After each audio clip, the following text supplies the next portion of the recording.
بانوی خوش چهره‌ای بالا بلند، حسن زیبایی تو خوب و دل پسند.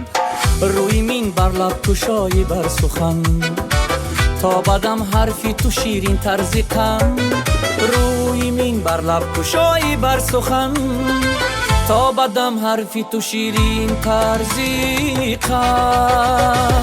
میست دوشنبه نازنینی شهر ما، میست دوشنبه محجبینی شهر ما. در نزاکت، در ذکاوت، در کلام میست دوشنبه بهترین شهر ما. میست دوشنبه نازنینی شهر ما، میست دوشنبه محجبینی شهر ما. در نزاکت، در ذکاوت، در کلام میست دوشنبه بهترین شهر ما.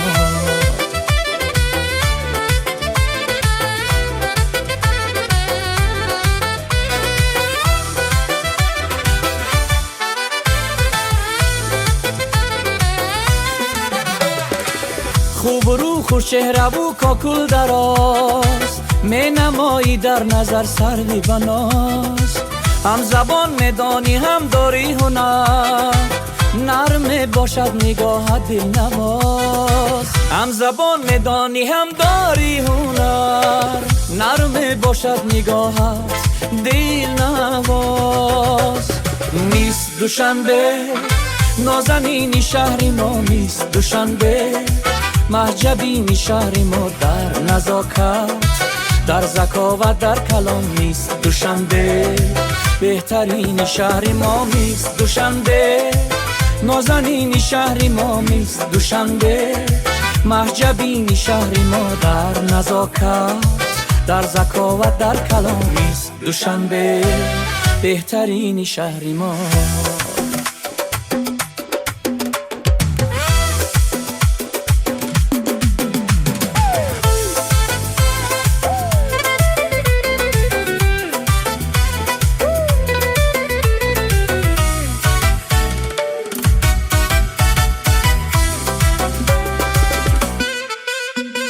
دختری تاجیک توی با علم و فن، آله‌ای با خیردی خوش سخن. کدبانوی بهترین و بنظیر، آبروی مادری فخری وطن. دختری تاجیک توی با علم و فن، آبروی مادری فخری وطن.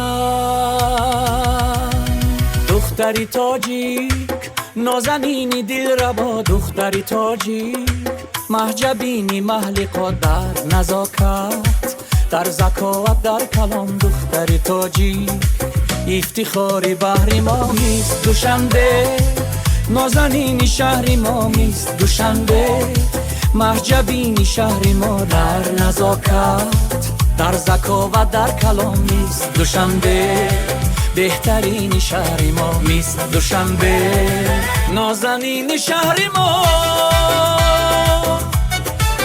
میست محبوب دلها، و میست دوشنبه 2026.